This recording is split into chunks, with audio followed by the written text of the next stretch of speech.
Morning, morning, everybody. Michelle is here. Michelle is here. It is March the 12th. March the 12th, 2026 on a Thursday. Thursday. Got a lot of errands to run this morning. And boy. Ooh. You know. Wow. All I can say is wow. Sometimes I'm speechless as to what is going on and how so many people are at that desperate end.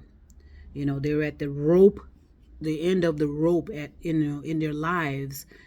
And that's figuratively and metaphorically. Come on now. Meaning they've been pushed to the edge because of their complacency. And the only thing you can really blame is yourself, and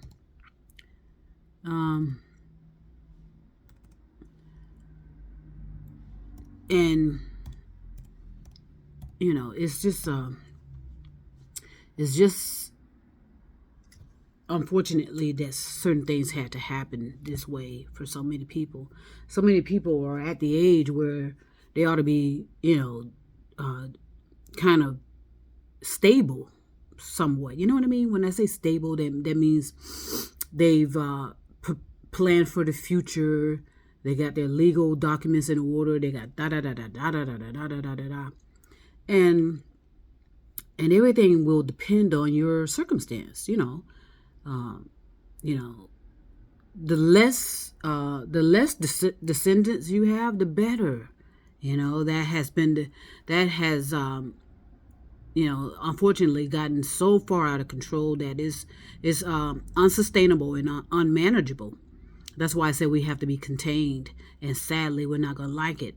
Okay, we're not going to like it because it's going to be a detainment of technology, and it's going to affect everybody. And a lot of people say, a lot of people just don't want to hear certain things, and that's fine. And that's the great thing about free will. Remember what I said, how important free will is? You can dismiss things all you want coming from somebody else's mouth, but you know what you cannot dismiss is your conscious. Your conscious. Not conscious, but your conscious. Let your conscience be your guide. Remember I talked about that? That is what's going to eat you alive, figuratively, metaphorically, is your own what's going on within you. That has been the standard since inception. Is going on inside of you. You're doing what your results are. You caused that. You made that happen. And so many of you have churned it up, and we're in this crisis of hoarding. Not only literally, figuratively, and metaphorically. Gluttony. Okay, gluttony. Let's see if that's a religious term and see if I can replace it. But we all know what that means, right? Let's look it up. How about that? Gluttony.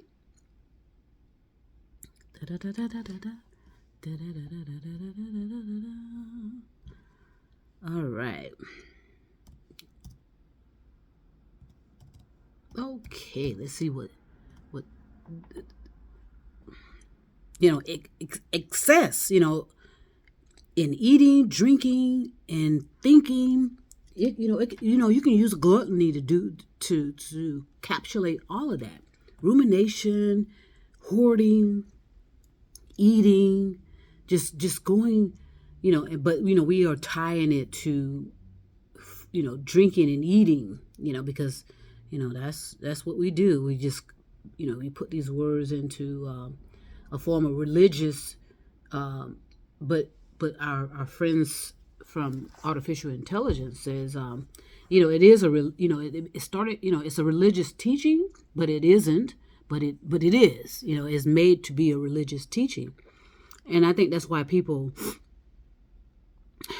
I don't know why people get themselves so caught up in stuff, because we make everything religious, but it's just an excessive indulgence, over consumption. And they're saying food and drinks and it's so true. It's often to the point of waste. Remember I told you about those food reviews? Like I saw this one video, or I don't know where, somewhere on a social media platform, where this person ordered almost a ceiling full of food that reached the ceiling for himself. And it was the kind of food that you have to eat it in a certain amount of time, otherwise it goes to waste, and it's dangerous, to eat food that has spoiled and has mold and mildew. So we just need to just take a breath, relax, settle yourself down, get yourself grounded, and ask yourself, how can I eliminate waste? Whether it's literally, figuratively, metaphorically. How can I, do I need this? Because there's families, and it's so-called the American dream is to consume, especially of a materialistic nature. Like when people realize certain people are doing something, like for example, it's like, say for example, someone does something to improve their life, it's any type of materialistic endeavor. Soon your neighbors are going to be looking over the fence. Trust me, and they're not going to hide that anymore. It was so obvious when I was living in my former house. Even though I had all of these barriers to block out my nosy ass neighbors, they still were able to breach my my property, And since the surveillance, I told you, surveillance cameras, or whatever they're calling them now, they're not protecting your property. They're not protecting your property. What they're doing is spying. So there's a difference between protecting your property and spying. Figure it out. So, when I think about, like I said, with certain neighbors, they have a house, which is beautiful to have, and then they'll get a shed. Okay, I did that. And then they'll get a RV. Okay, and then they'll get a couple of more vehicles. And they always say this, and my dad used to say this too, when I retire, I'm going to do this. When I retire, I'm going to do that. And when he retired, he was so injured from his job, the nature of his job and his work, he couldn't do a goddamn thing but going back and forth to the doctor. That's all he was able to do. So gluttony, that can be literally, figuratively, and metaphorically. Remember what I said, change these words into metaphors and see how you can, it's overindulgence, but it doesn't have to be religious overtones. Dismiss that. While you are going through this deconstruction process, dismiss your religious connotations. If you don't do that, you're wasting your time, and you can easily get yourself spun out again in that web of those tentacles of religion, which I said, remember, politics, military, law enforcement, the media, billionaire boys club, blah, blah, blah, blah, blah, blah, blah, blah, blah, which is an illusion, by the way. When someone calls themselves a billionaire, that's an illusion. Okay, have we figured that out yet? How can you have $1 trillion? What's next after $1 trillion, honey? How can you have? Let's see, $1 trillion in debt and claim you are a billionaire? Doesn't make any sense. Okay. Let's see. $1 trillion. I know what it is, but I'm just,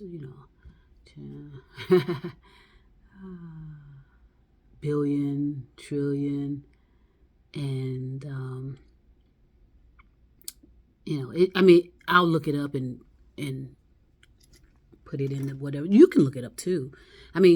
There's no way you can be in a country, or be in a state, or be in the world claiming you are a trillionaire or a billionaire when your country or when the planet is starving, and that's a metaphor.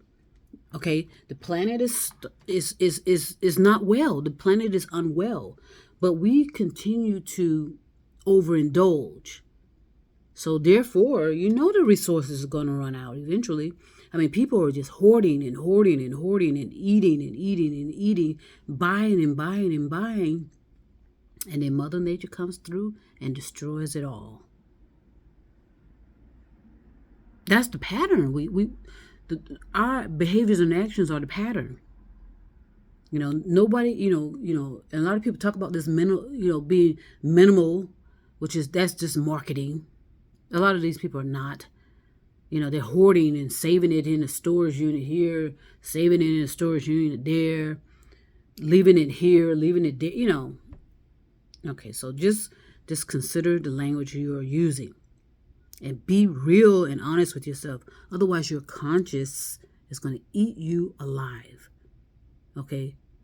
Figuratively, metaphorically. You're going to feel this unshakable tap on your shoulder. This sounds and tones that you cannot ignore. A lot of people call it tendonitis.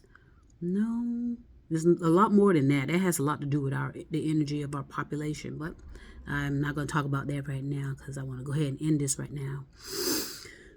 But to those of you that are deconstructing,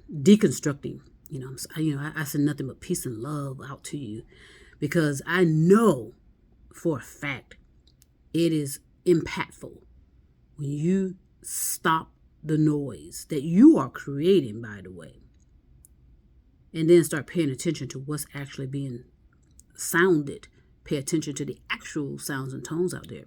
Our atmosphere is loud and it's interfering with the birds, the outdoor creatures, our vehicles, all of that is going to start turning on you, where you're not going to be able to withstand the sounds and tones in your own head, in your own mind.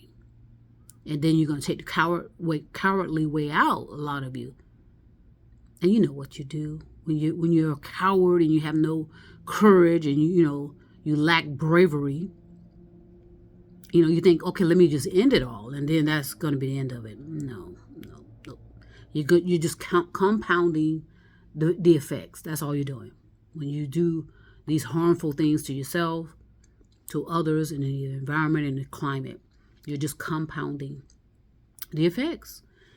So I'm going to go ahead and stop right now and have my breakfast and be on my way. But I want to send peace and love all over the stars and moon and mountains, especially to those of you that's doing it. I know you are. I can sense it. That some of you are snapping out of it.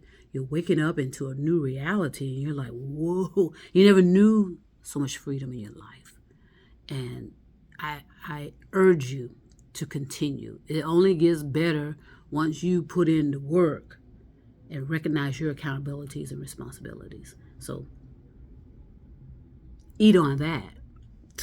And trust me, I will be back.